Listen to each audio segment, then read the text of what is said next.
Namaste. Another wonderful moment to read another chapter from Swami Anand Arun's book, Lone Seeker, Many Masters. This is the 14th chapter and it is about Gokhle Baba. Gokhle Baba. By the time I had heard of Gokhle Baba, he was already 110 years old. Baba was unusually gifted in music, and it was this very gift that earned him a stay in Nepal. The Ranas, then rulers of Nepal, were connoisseurs of music. When they heard Baba sing, they were very pleased by his song and succumbed to his wish to live in Nepal.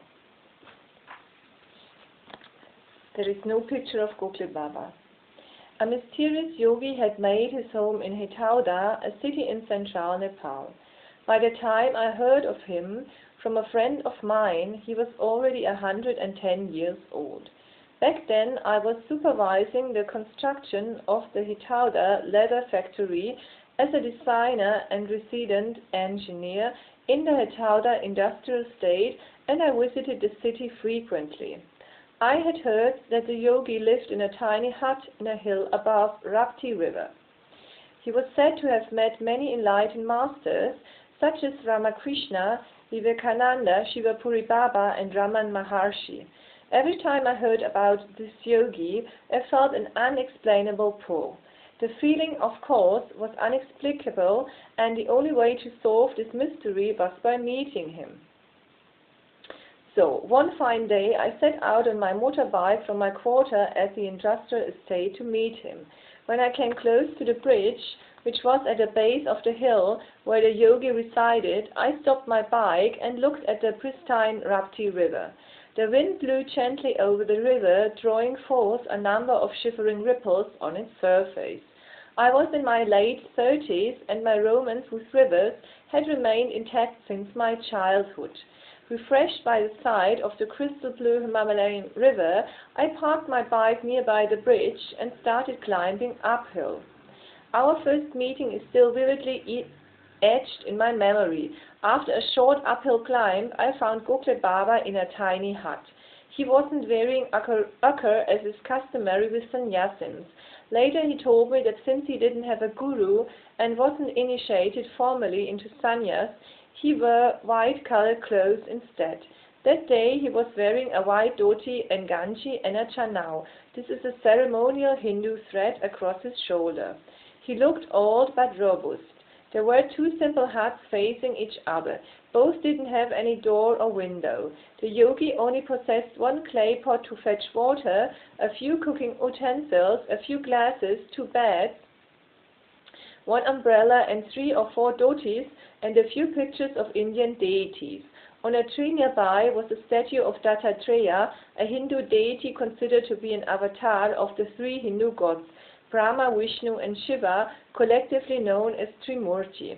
A few puppies, monkeys and rabbits played around the hut. Folding my hands in salutation, I offered him the fruits I had brought with me. As soon as he saw me, his face lit up and he smiled. He held my hand affectionately and asserted, "We have met before." I felt that the old man had mistaken me for my friend who had informed me about him. I told him, "You are mistaking me for my friend who also wears red clothes and an Oshomala. It was he who told me about you. I am meeting you for the first time." Disregarding my statement, he laughed and said, "No, we have already met before." I did not debate further, as I thought that his memory must have been impaired by old age. He asked me to sit on his own bed respectfully and started preparing tea. I requested he not worry about tea, since I had come just for satsang. He said, "People get thirsty when they climb this hill.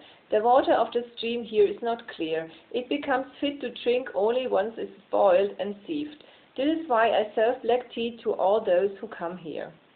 I am not too fond of black tea, but the moment I took my first sip of the tea, I was addicted to it.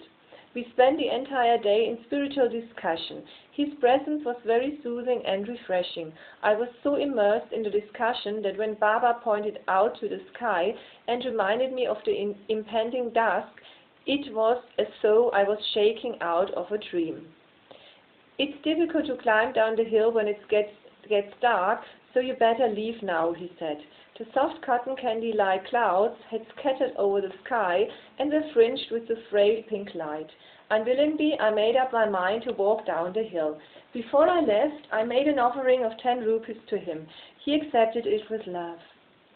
A boy from the nearby village named Ram had come there.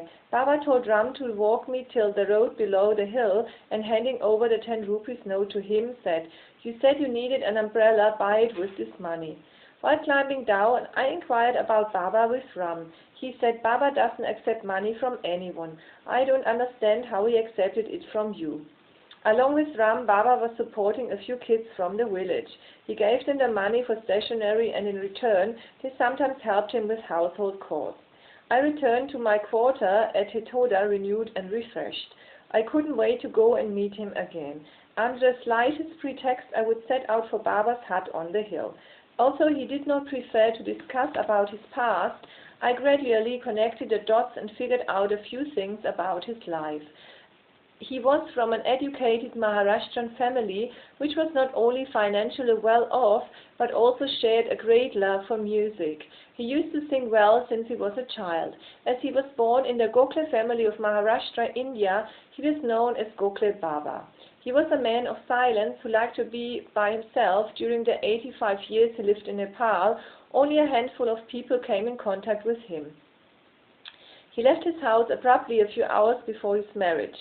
When the last-minute preparation for the marriage was underway, he looked deeply through the apparent glitz and festivity and could trace the invisible cord of bondage which would pin him down forever.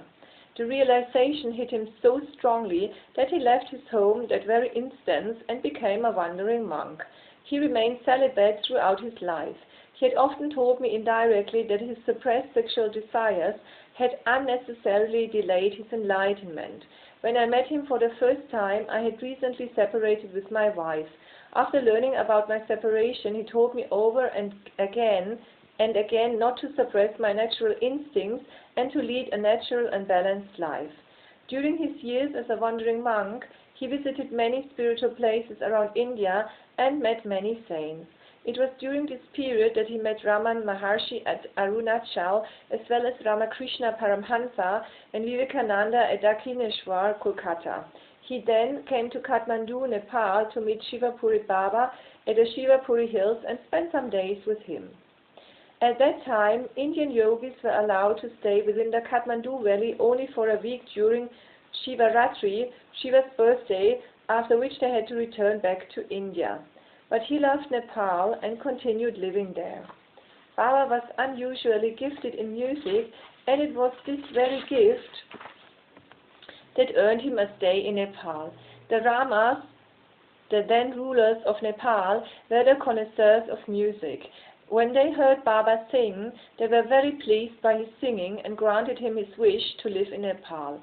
Baba had carried a little money with him when he left his family and made some money along the way by singing. He lent this money to a grocery store owner in the city. In return, the grocer had to supply ration for Baba regularly. This is how he managed his sustenance. He used to cook and eat once a day. He always offered tea to everyone who came to visit him. I always found Gokhle Baba in a peaceful and joyous mood. He neither enjoyed talking about his past nor about his meditation and spiritual powers. He used to behave with each person according to his/her nature and understanding. Whenever I went to meet him along with other people, he did not speak on spiritual topics. Rather, he would initiate a small talk on some socio-political issue, which was quite unlike him. Once he told me bluntly, "If you want to make a spiritual conversation, then come alone. Don't bring anyone else with you, because it is a pure violence to talk to people about those things that they do not understand." I told him about my master Osho and gave him a few of his books. He returned the books to me and said, "It's been long since I stopped reading. My eyesight is also weak now. I want to hear about him from you." and he listened with great interest. He used to say that Osho had extraordinary brilliance and intelligence just like Buddha and Shankaracharya.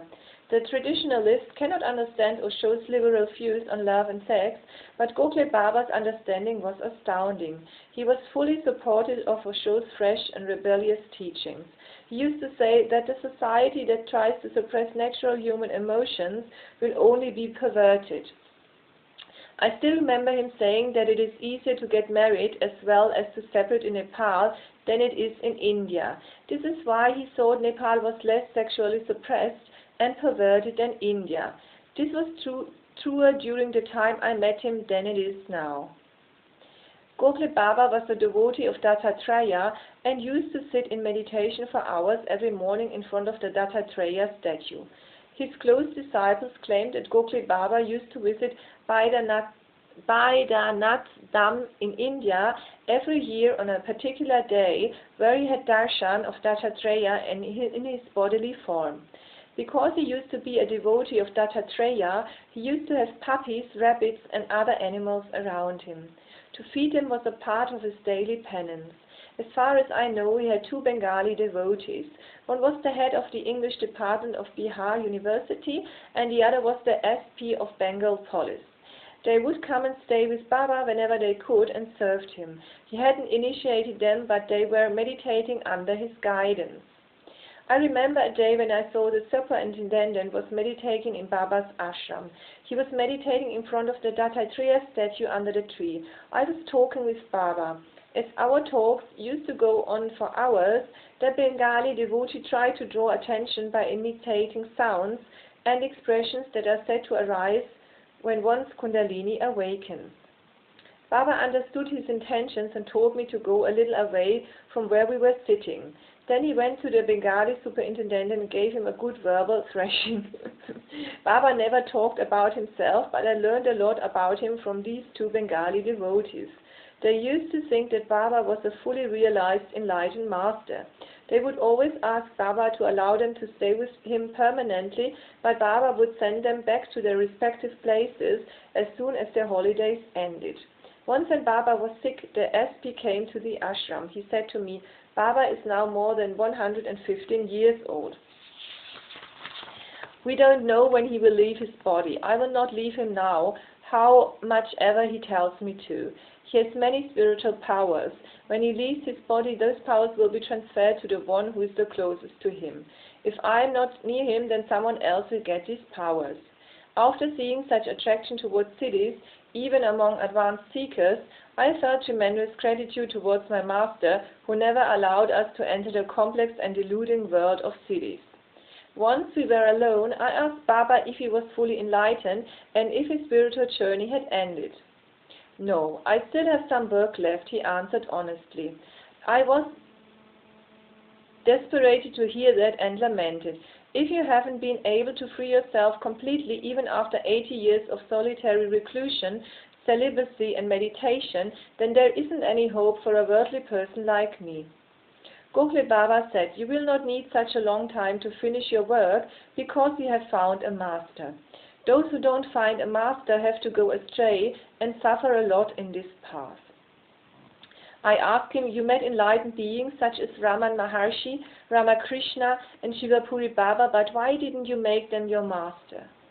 He said, "First thing, it is not so easy to find an enlightened master, and even if you find them, enlightened masters don't accept disciples so easily."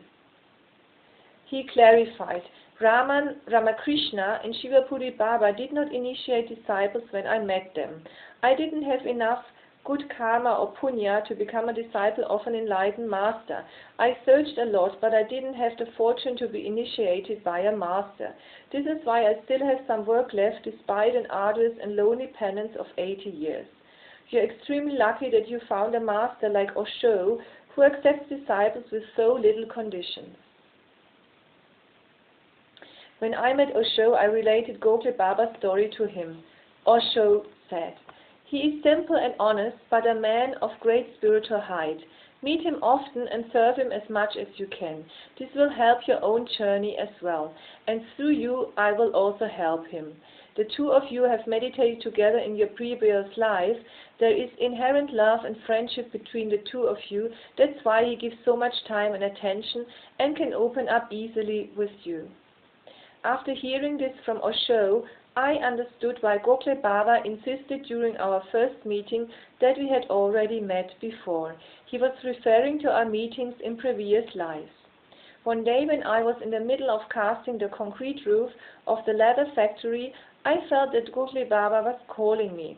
Resident engineers are supposed to remain at the site during critical casting work, but the pull from Baba's ashram was so strong that I told Dwarika Shrestha, my subordinate, to look after construction for a while and raced toward Baba ashram on my motorbike. On the way, I bought some fruits and food for Baba. When I reached the ashram, I saw Baba sitting miserably in front of the statue of Dattatreya. I offered him what I had brought with me. His face lit up with joy and he said, "I always offer something to Dattatreya, but today there was nothing with me to offer him, which is why I was so sad. This is the reason why God brought you here today." Similarly, a few months later, I again felt the same pull. That time too, I went to the ashram and saw that he was in great difficulty. He had been suffering from diarrhea. When he had gone to the forest to relieve himself, somebody had broken into Baba's hut and stolen his cooking utensils and clothes. Baba's total asset was worth less than 1,000 rupees. And yet someone had been heartless enough to rob the basic necessities of a hermit meditating alone in a jungle. I have always had a strong fascination towards ascetics, and before I met Osho, I often fantasized the life of a recluse. Time and again, I wanted to leave everything behind and go to the Himalayan caves and meditate alone. Osho had been very critical of such ideas. He used to tell me, even if you leave the whole world to meditate in the forest, problems won't leave you. Truth is not contradictory to the world. One has to fulfill his responsibilities and yet search for truth. This particular incident reminded me of Osho again. I was visiting the Garhwal Himalayas a few years ago. During my visit, I was told how every year thousands of monks are killed for petty goods or money inside their caves. Every time a monk is visited by a rich friend or a relative, they are plagued by the fear of dacoits who wear ochre robes and live under the guise of sannyasins along the range. Most of these dacoits are criminals who are in hideaway. They have even started a lucrative business of selling furnished caves for a few 100,000 rupees. This just reminded me again how fleeing from the world is not really the answer. Osho had once told me, "Arun, you will meet some of the best souls in the ochre robe, but beware, because some of the most crooked ones are also found in the same garb." Osho never encouraged us to escape to the jungles. He says, meditation is not escaping from life, it is escaping into life. Gokhle Baba would be aware of major world events even if he did not read any newspapers. Once when I had gone to meet him, he said, "I heard the cry of a lot of souls in the night. Has something happened in the world that has brought harm to a lot of lives?" I was surprised to hear him because the night before thousands of people had lost their lives in an earthquake of 8.1 on the Richter scale in New Mexico City. He further added, "Your guru has been making indications of very difficult times ahead in his discourses. That time has begun. A lot of violence and destruction is about to happen in the world." His statement reminded me of two things Osho has said, that a person who has achieved a state of no mind can have realizations of world events in his meditation because these events create a lot of disturbance in the astral world. Those who are deep in their meditation will have great empathy towards these events. And he had also said that we are mistreating nature extremely, and if we don't change our ways, then the world will have to face great destruction.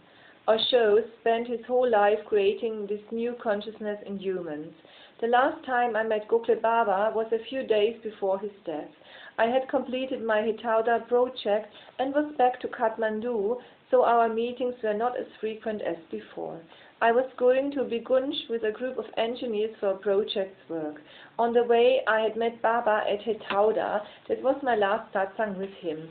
I was meeting Baba after a long time, but I was enchanted as usual. Baba also received me joyously. Even if his body was frail, he looked happy and radiant. Baba, I'm going to Bigunj and Rakshul. Do you need anything from the market? I asked him. If you find good quality and mung dal, then please get some. If you find good quality mung dal, then please get some, he said. I bought mung beans in Rakshul for Baba, but since I was traveling with other engineers, we left Rakshul very late and only reached Hetauda late in the night. I reached the road below the ashram. It was dark and quiet. Baba was already asleep. When I tried to go up to the ashram to give the mung beans to Baba, my friends didn't allow me to go there in the dark because the forest was infested with wild animals and it was not safe to climb in the dark.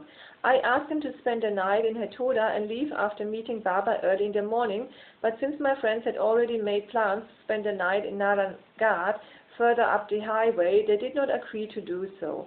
I didn't have enough courage to leave the group and stay back in Hetauda, so I went with them to Narangad unhappily. The bag of mung beans stayed with me for a long time.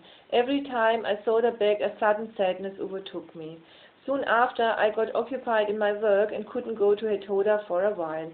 After a few months, I got an opportunity to go there. When I reached the road below the ashram, Baba's hut looked a bit dilapidated. A little walk away from Baba's hut, a woman used to crush stones on the side of the road. I walked down to her and asked her, Baba is up there, isn't he? What she said shook me.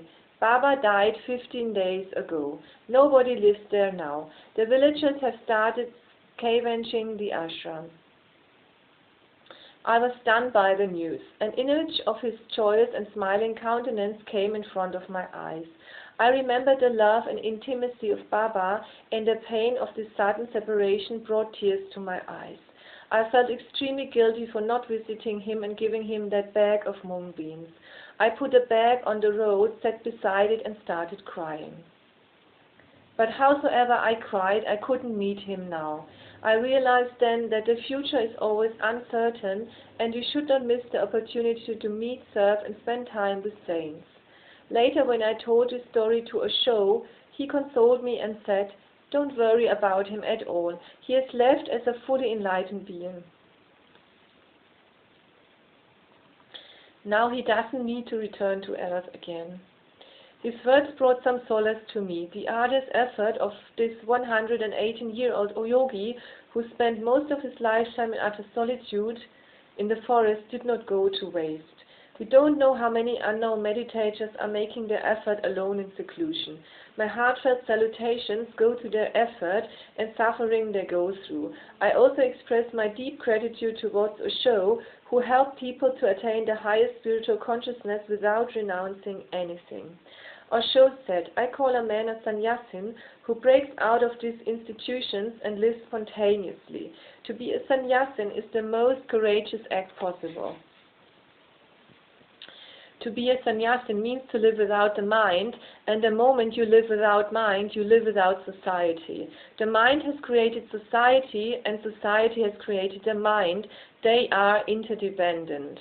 To be a sannyasin means to renounce all that is false, but not to renounce the world, to renounce all that is unauthentic, to renounce all the answers, to be responsive, spontaneously responsive, and not to think about the reasons, but to be real. So with these beautiful words of Arun, I want to close the chapter of Gokhle Baba. Yeah. Sending you love and light. Namaste.